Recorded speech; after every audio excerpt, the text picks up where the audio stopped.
Hello everybody and welcome to Mobile 5G Innovation Israel. My name is Alon Siegel, Managing Director for Group Partnering and Devices, Deutsche Telekom in Israel.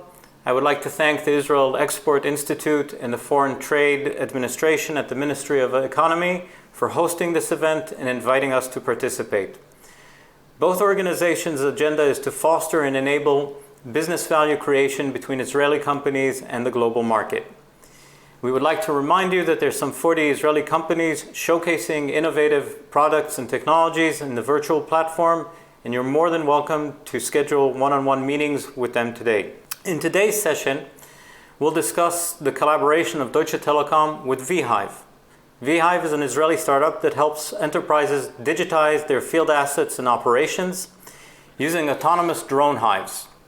We will also discuss the challenges and opportunities on the road to digital transformation and what 5G has to do with this and how 5G can help on the road to digitization.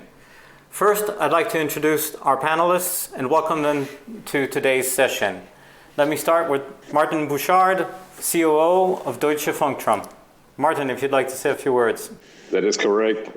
Thank you, Alan, to remind me. So my name is Martin, I'm CEO at Deutsche Funkturm, which is basically the tower company or the subsidiary responsible for the tower companies of DT, Deutsche Telekom.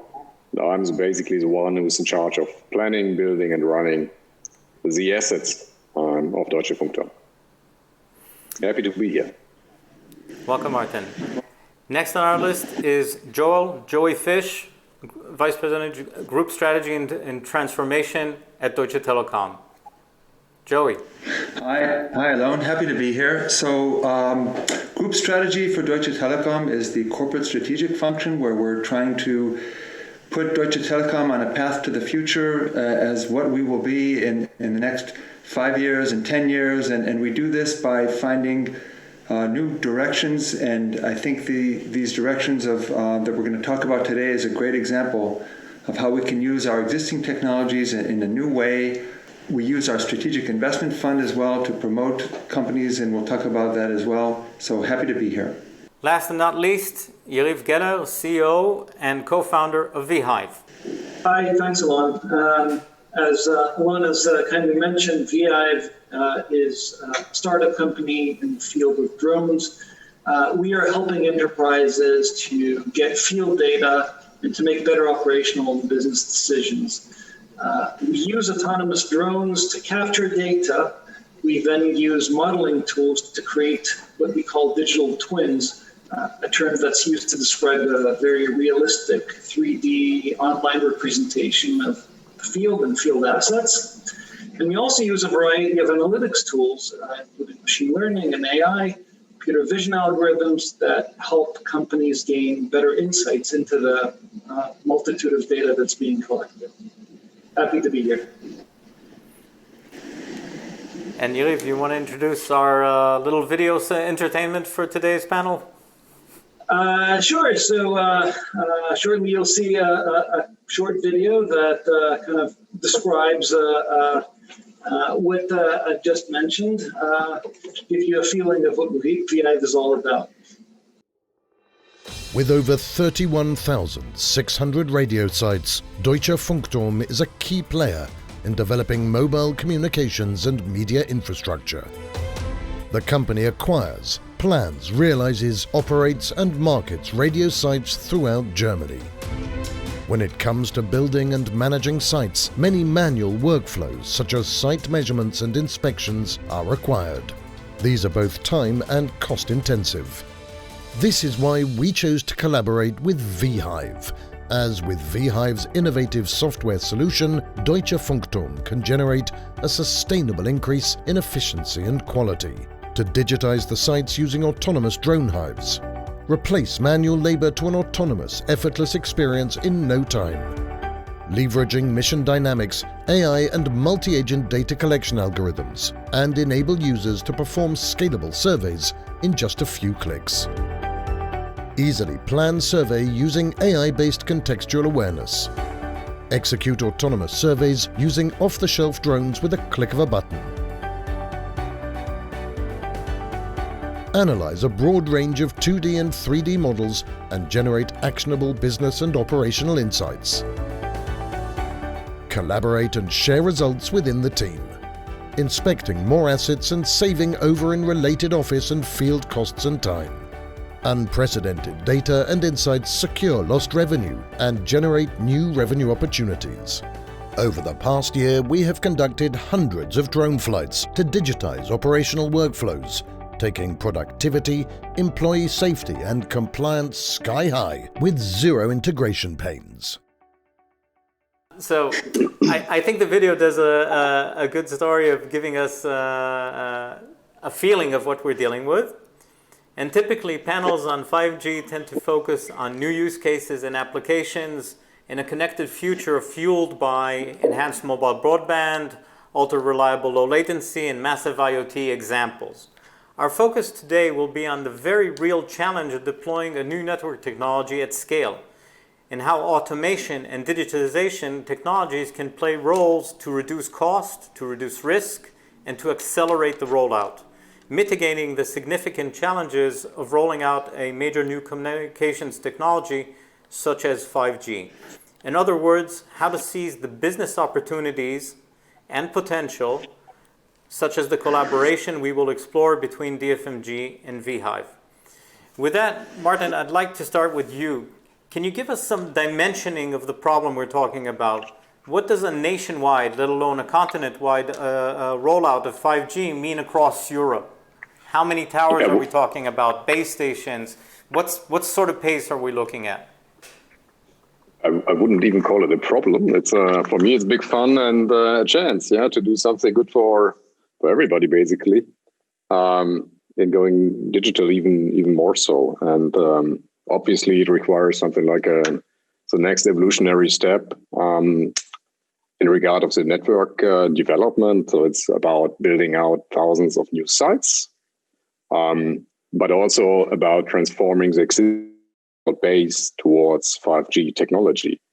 And that in an increasingly conscious general public in regard of environmental protection. There is a certain awareness in regard of electromagnetic fields.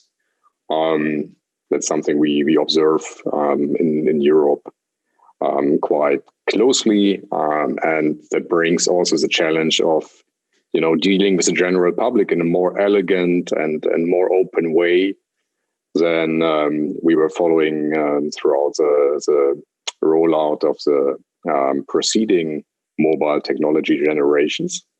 And in that regard, digitization helps quite a bit, especially looking at digital twins and augmented reality. That is basically the next step towards, dealing with the general public in a more elegant and also more efficient way, because we can simply show how it will look like in the end, in the urban areas, also on the rural countryside, when we talk about new masts that we are building. So I think it's a very logical step, and even more so in the current situation, because we obviously have the pandemic situation in this year and quite a bit of restriction in regard of getting access to the grounds and all that. And that's gave us basically a rather large step forward towards that kind of digitization. And as a short follow-up, can you take us down from the macro level of, across the country to what goes into a particular site planning, selection, effort involved with every single mast or antenna location? I could try to give you a short answer about a very heterogeneous process, which is largely driven by regional specifics. For example, in Germany, we have 16 different federal states with quite a bit of different regulations. So talking about, for example, the creation, the building of new masts, we are talking about individual projects of different kind that requires quite a bit of manual work, at least so far when it comes to discussing the sites with the landlords, with the municipalities in regard of different rules and procedures, as I said, with the environmental protection agencies, At some locations there's a bird, at some other locations there's water. So you can imagine there's a whole variety of different aspects that play a significant role. And in this situation, it's rather important to have a very elegant process designed that ensures high efficiency, but also a certain degree of flexibility when it comes to deal with specific issues that might arise. So workflow management and following completely digital routines is a prerequisite to really scale and build out the network in a fast pace. So it's an important topic for us to go digital in a rapid way.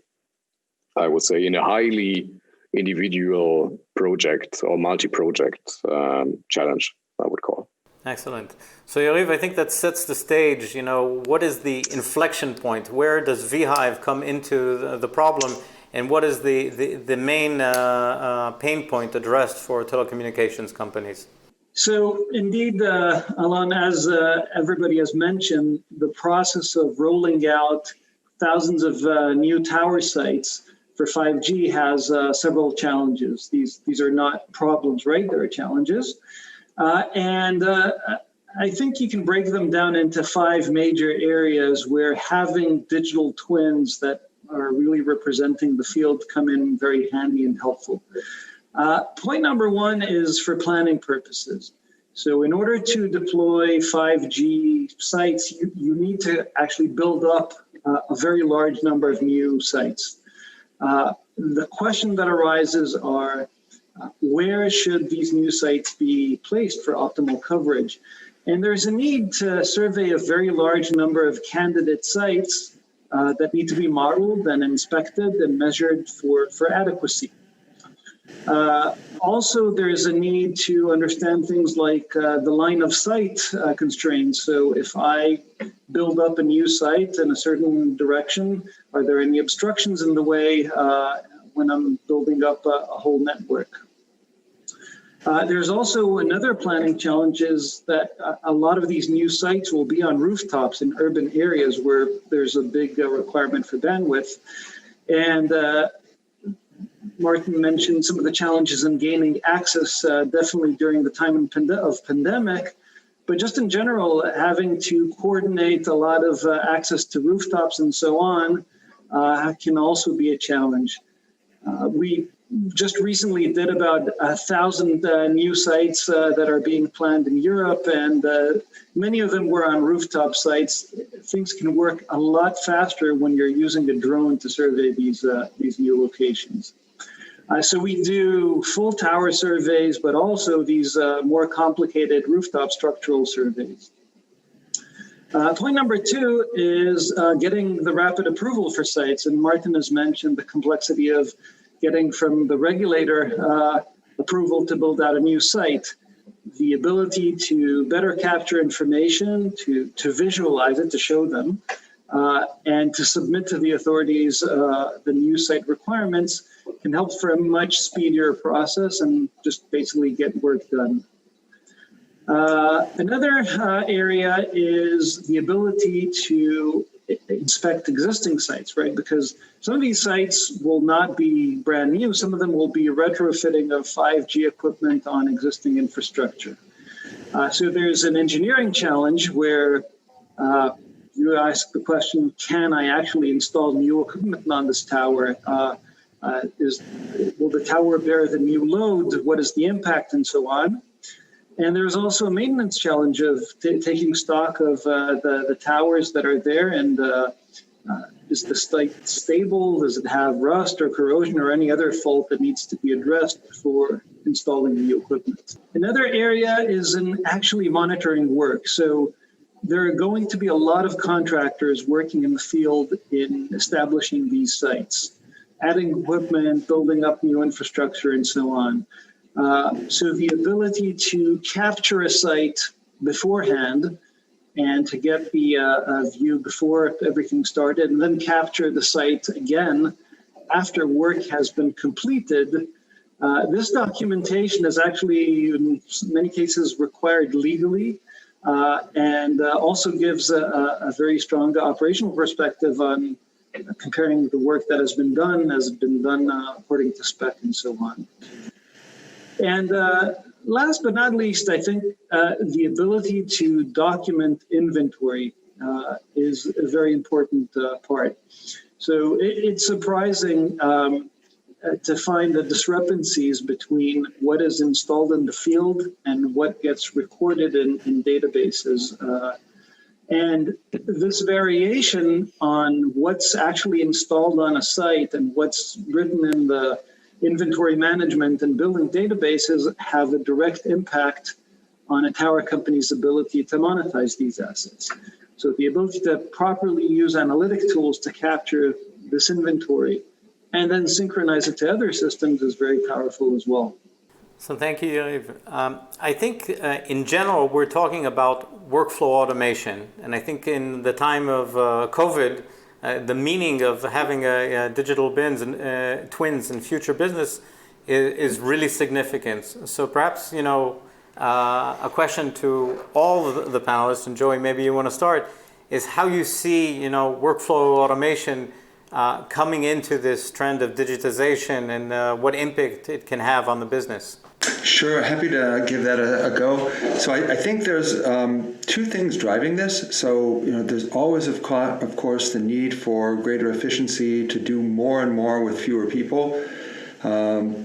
This requires automation of processes. This doesn't mean you necessarily scale down your workforce, but it means that you can do a lot more than what you were able to do before. So a lot of this comes down then to automating tasks, to lowering the threshold of very, very complicated tasks to something that people who have less training are then able to do. Things that you would have had to have a high degree of expertise can now be done with relative ease.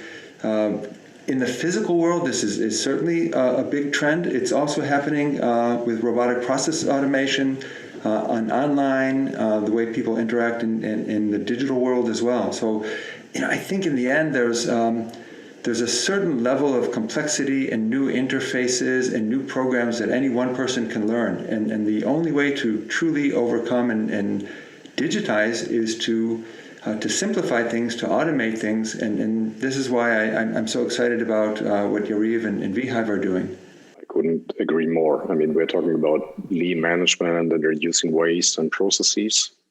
Plus, in this very special year as a pandemic, there is also an element of protecting the workforce and the workforce that classically was visiting a site, usually in a rather bunch of people sense, because it appeared to be reasonable to get the full team to the site in first place, just to do all the alignments, also with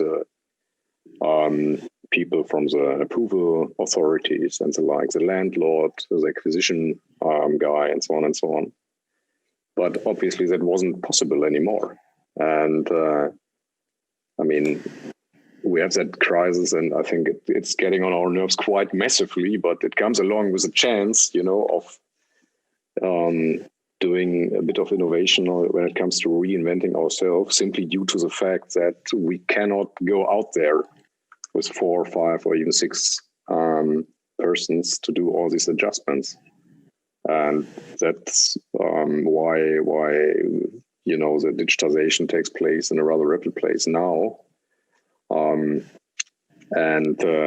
That's why we are following this rather logical path in an accelerated way, actually, because on the tower side, we are used to work with rather well-established processes and a lot of experience of our staff.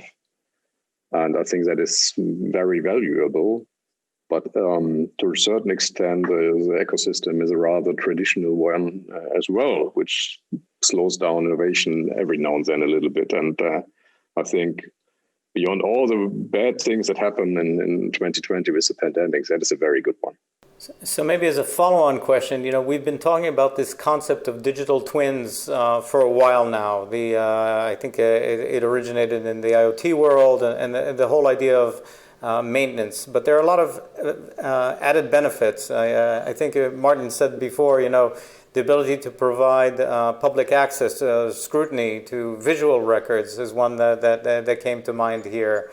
The approval documentation element of having digital twin records. Any other examples or values that this particular project highlighted? I think, and that's also something that distinguishes the vHive solution from other players, I think. But we all have the vision of using the data platform that we are developing or using for use cases we have not realized yet, but do envision in the sense of a different or a whole variety of different business use cases that can be based on the data we collect.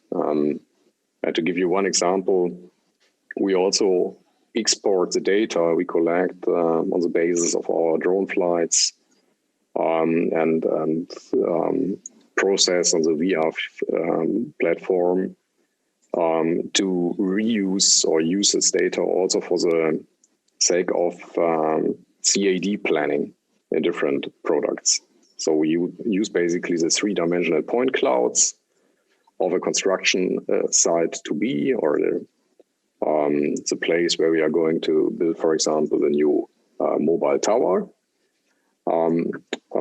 Transfer these data to an engineering office who is doing the architectural or engineering work in a completely different way than that was done traditionally.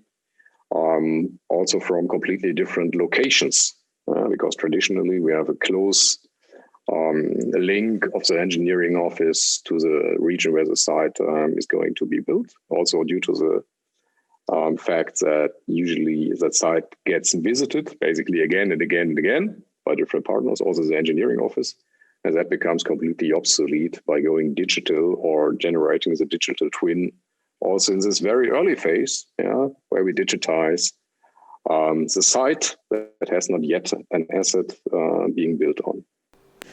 But yeah, perhaps if you can add something on that, but that's one further use case we are realizing at the moment.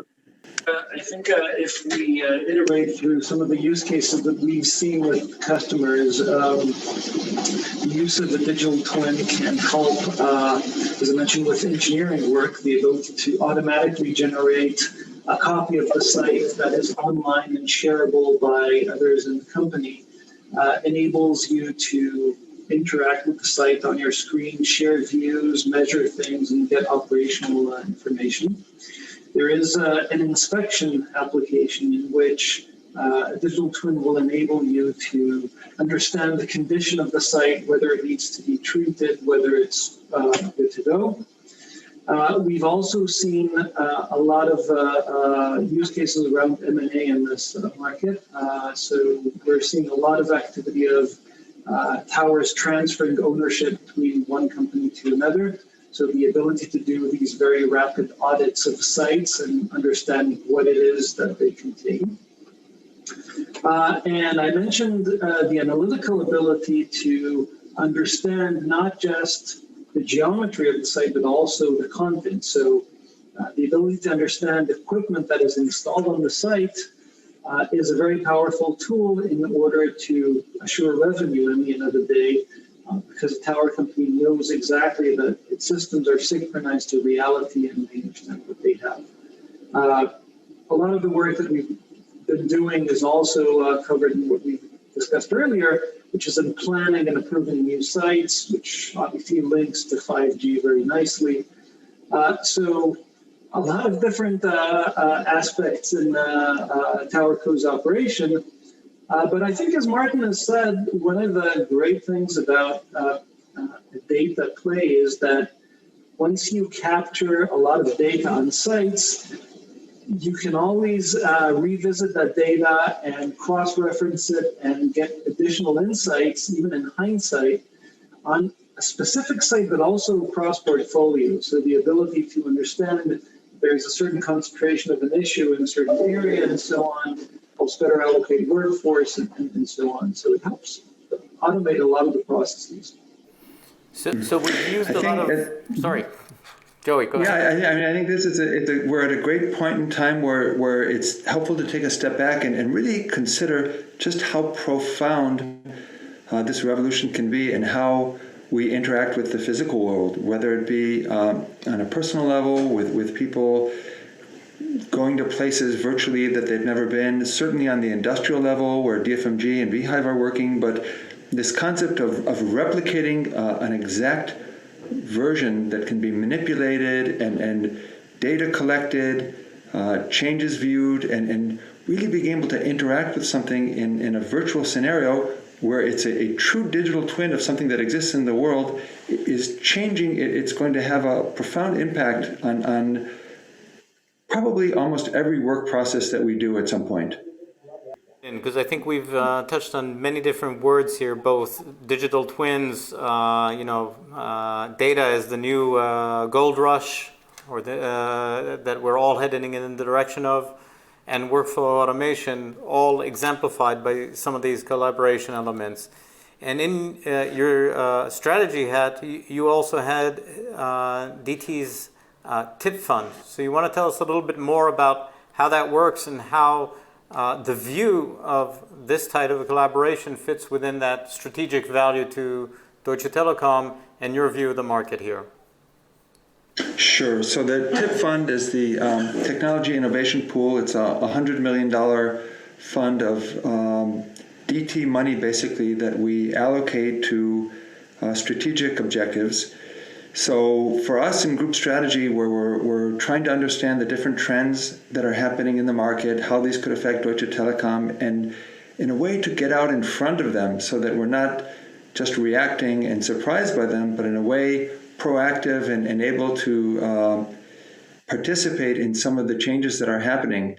The whole space that both Yariv and Martin are involved in of digitizing towers and real assets, for us is a great example. We've made a previous effort around drones, making the whole drone airspace automated and controlled, and communication is going to be a big part of how the drones then are controlled. Today, a drone is basically controlled from a very short-term perspective, but for this vision of thousands of drones autonomously capturing information and tending to different physical assets, the communication and air traffic control will have to be dealt with. So we have this joint venture with the German air traffic control, the DFS. And for us then, VHive was an exact opportunity of a company taking advantage then of how drone missions need to be automated. So in our vision, the drones would be out there completely automated and be able to launch their missions. They would have their air traffic plan, they would have their communication channel, and what Yariv and VHive is doing, which is the ability to use multiple drones and segment a task into discrete mini tasks and then collect all this information, is for us just the next logical step in it. So for us, making a strategic investment in VHive that supports Martin's work, that supports VHive, we want to help grow the company. For us, it just made perfect sense. So Martin, as a follow-up question, we're nearing the retirement of 3G in Europe after years of service. And if you look back to the transition of technologies, say from 3G to LTE, how would you have used technologies such as VHive, or how would they have impacted the business if the technology was available at the time of the transition? I think we would have been faster, even faster, and we would have been more efficient in rolling out the Rovo network, I would say. And we've listed all the different use cases that are possible and we are working on. And obviously, it's a bit of an hypothetical question because the technology wasn't as mature as it is now. Because adding also to what Joey just said, we got far more experience with the use of drones now because of the JV with DFS, of course, but also simply due to the fact that the entry barriers as a hurdle to deal with the technology became so low because we are flying with basically bread and butter consumer drones with our own staff that was trained in a rather brief way. And again, the guys from Droning and DFS have helped us a little bit in qualifying our staff in flying, but it was, if you ask me, more something like, giving even more conscious that it is okay to fly with these drones in an autonomous way, by the way, because the VHive platform is used to pre-program, if you want, so the mission. And for regulatory purposes, we have to have contact to our eyes. So the drone has to fly in close contact to the operator, but it does basically everything in a very autonomous way. And obviously, that wasn't there up to a couple of years ago. And again, I said, I think this year it really took off for the obvious reasons. And it's very easy to use. So for me, it's a huge efficiency engine, and we were still in a very early phase in exploring and developing the different business use cases. And to be frank, at the beginning, and Yariv knows what I'm talking about, it felt a bit funny because I was a strong believer, but we also invested quite a bit of time of our staff and also a little bit of money in getting things done. And it took a little bit of time until we really took off. But now I'm very happy that we have done it, and I'm sure that will be, the overuse of drones will be a huge vehicle for us to roll out faster and to become more efficient at the same time. It's a good thing to do. Intended or not, I think the pun of the technology is taking off for any drone-based technology is fantastic and a great summation of the efforts so far. So I think we've gotten a good appreciation of the different processes involved with surveying towers, bringing up masts, new cell locations, and the different aspects of how the digital twin record could be used to automate, to reduce risk, etc. Yariv, my next question to you is, what other use cases or what other sectors could this technology be applied to? So, as you mentioned, Dylan, the term digital twin is not a very new one. I think it's more of the technology maturing and the ability to do this in scale and across a lot of different assets. So VHive has a very strong proposition and offering in the world of telecom. We've been working with some of the biggest tower crews around the world. But we've also purposed our technology for other types of digital twins. We work in the construction industry with cranes, which if you think about are a little like a tower, just leaning on the side. We also do structure surveys, just the same as we do them for 5G rooftop installations. We can use them for surveying construction sites and buildings. We also do a variety of other use cases of surveying areas and a variety of different other structures, like the insurance industry. We've worked with the rail industry and so on. So the concept of digital twin is something that can be extended and expanded to pretty much any kind of enterprise that has substantial field operations. I think the key thing in the end of the day is the ability to scale. It's the ability to have, as we've discussed, automated workflows that help an enterprise integrate this as part of their ongoing workflows.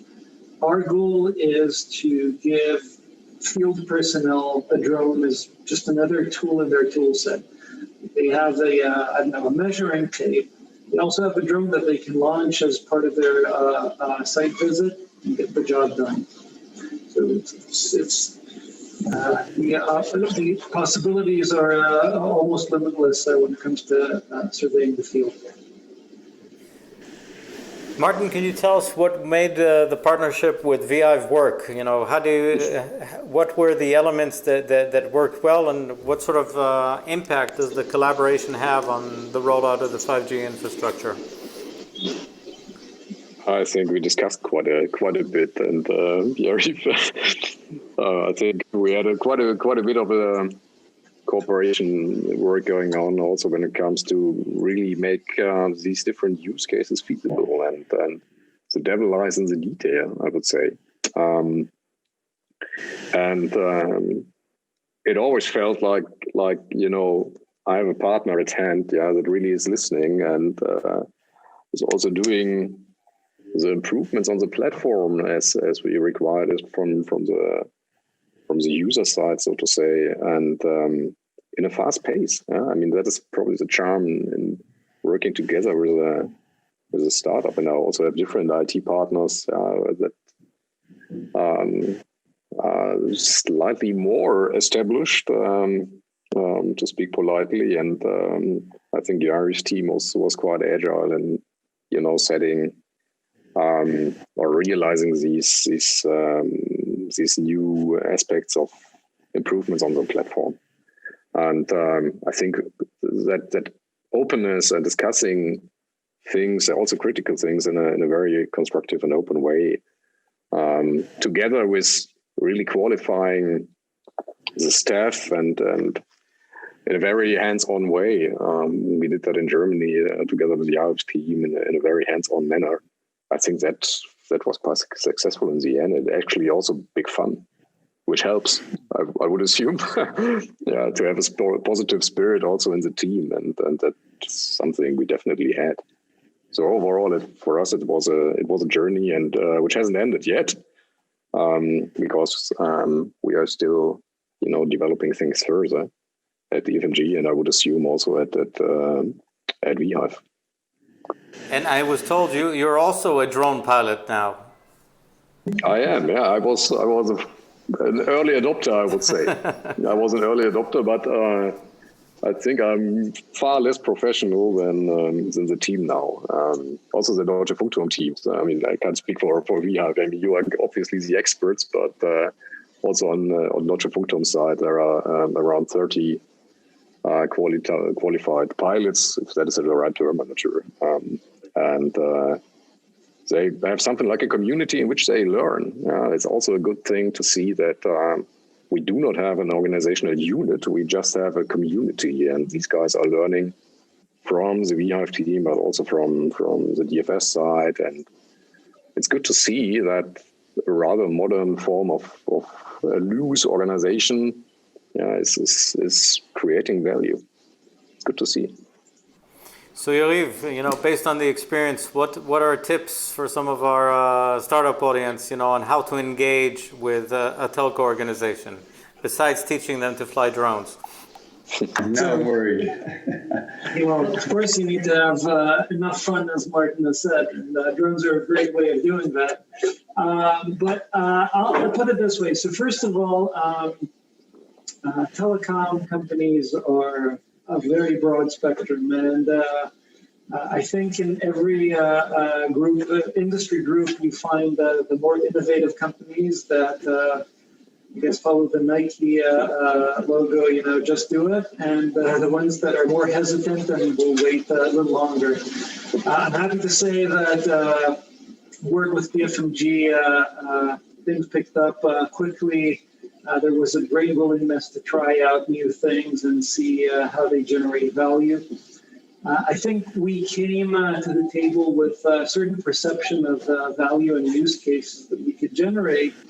But the great thing was that we found partners on the other side of the table who were willing to go through the process with us and think together. I think in many cases, it requires discussion with a lot of different stakeholders and parties on the other side of the company, because each of them will have different pain points and different ideas of how to use a solution.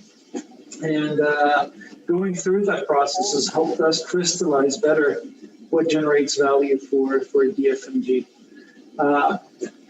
Otherwise, in terms of what is helpful, I think for us at vHive, we have several mantras that are critical for us to be successful. One is to have scalability.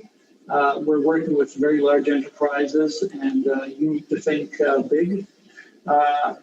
This, in turn, translates into autonomous use, automated workflows, anything that can be disseminated very easily throughout the enterprise and not require breaking current workflows completely or extensive training or expertise.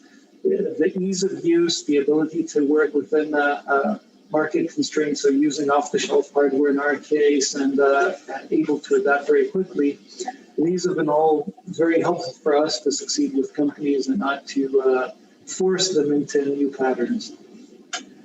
Thank you. Just Alon, a comment I would offer too. I saw in VHive a lot of patience, and certainly around the investment process, where a few months ago, I think, Yariv, you were a bit frustrated with our insistence on certain things, and we wanted to see that Martin was ready, and the company was ready, and the investors were ready, and you really, I think you handled it quite well, and I think this is a great example of the approach you guys bring when you're trying to bring a disrupting technology into a market, working with traditional customers that are out there in the field and building towers and really working in physical assets, and you guys have that. So I really think it wasn't that we wanted to put you through the grinder, but we just really wanted to make sure that the story had a good foundation, and we do now. We really feel like it's poised for success on all fronts. So that's a great lead-in, Joey, for my next question. There are many different attendees of this conference and event. Can you share with them, some of the strategic areas DT is looking at, and what other, opportunities exist within the 5G world and beyond that might be interesting for us? Sure. So I would start briefly with the area that I think comes closest to us as a telco, which is the changes that are happening in the telco network. So softwareization, which happened around data centers and personal communications, is really now at the doors of the network, and the network's becoming virtualized, the networks are becoming software-based. It's something that we're learning, and the way we learn is by working with partners that are further ahead on this. Oftentimes they tend to be startups from places like Israel, from Silicon Valley, from Berlin, from other hotbeds of innovation. So anything in the network is super critical. Security is another area of focus, because as you do more and more digitally, there's always the people out there who are very clever at exploiting the holes in this, and the level of damage that you can do is exponential, just like the level of productivity you can do is exponential. So security is also very important. And this whole world of sensing, of understanding data, of using data, of collecting data.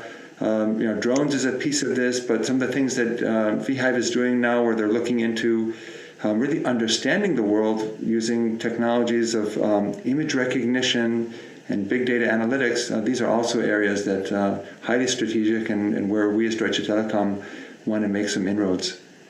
Great.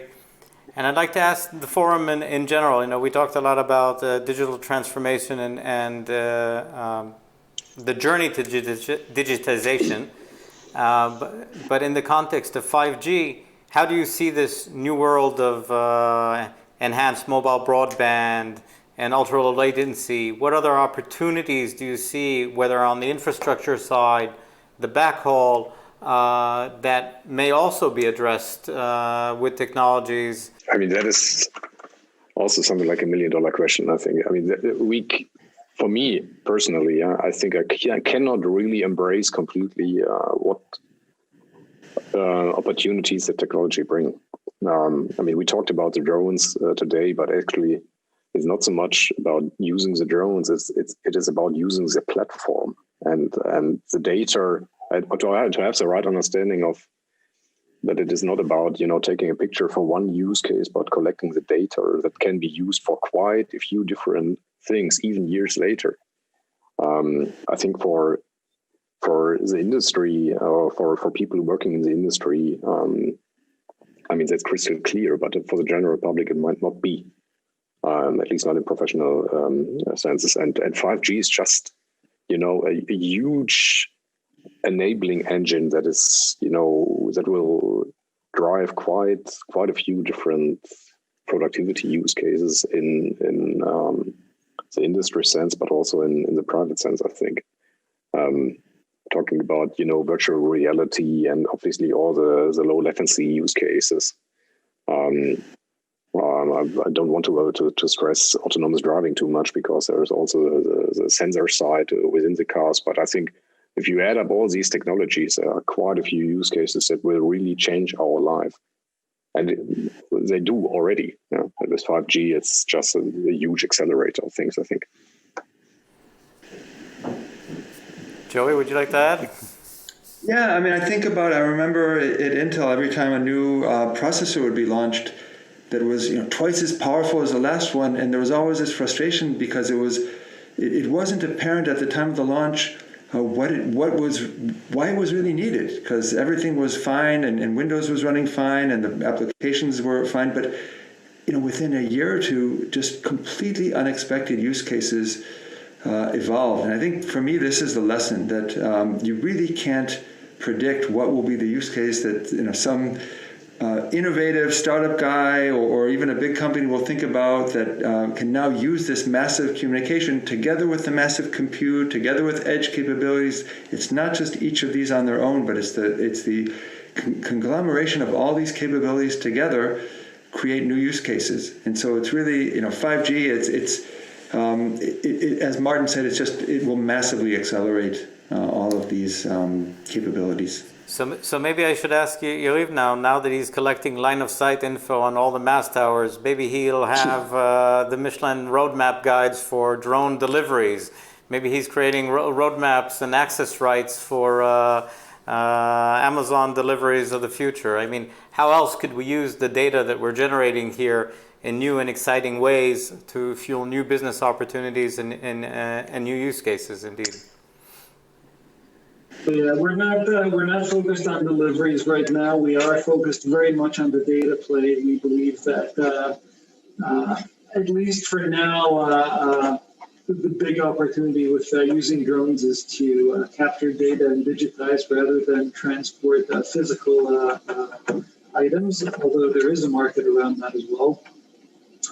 I don't have yet a specific idea of what to do with it, other than maybe a facetious one. We did recently a very large project in surveying rooftops in Ireland. We discovered that many of the cell tower sites were installed on pubs. So we were thinking about maybe creating a pub guide for Ireland. We talked again a lot on the particular scenario, but I do think there are a lot of additional infrastructure opportunities with the deployment of 5G. Joey mentioned some of the issues of the IP core and new disruptive technology and lowering costs in that domain. I think that the same is true for some of the changes that are happening in the RAN and disaggregation efforts and openness challenges out there. So I think there are many opportunities for technology vendors to participate in that revolution, which is the deployment of 5G. And DT is absolutely looking for innovative technology and would be happy to learn of new offerings and new partnerships from Israel and other locales. Martin, any additional use cases you want to throw into the list while we still have the audience? As I said, yeah, we talked a little bit or quite a bit about different use cases. I mean, obviously, if I look at cars, I'm a car guy, by the way. I always think of precise positioning, which is an innovation field. We're also working together with the group on and other partners. And there's so much going on at the moment. Yeah. So many examples. I think everybody can envision what will go on in terms of a further productivity increase in the years to come. And 5G will play a major role, that's for sure. Any parting words, Joey?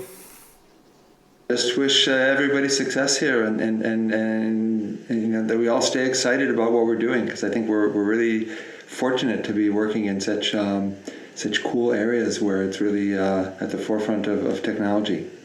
Yariv, any last thoughts for the audience? No. Another pun, onwards and upwards. So before we all take off, I'd really like to thank my panelists for their participation and invaluable insights. Martin, Yariv, Joey, thanks again. And to our hosts from the Export Institute and the Foreign Trade Administration, until next time, we are Deutsche Telekom, and we are very interested in your innovation and insights. Thank you. Thank you, Alon. Bye-bye. Bye. Bye-bye, everybody. Be well.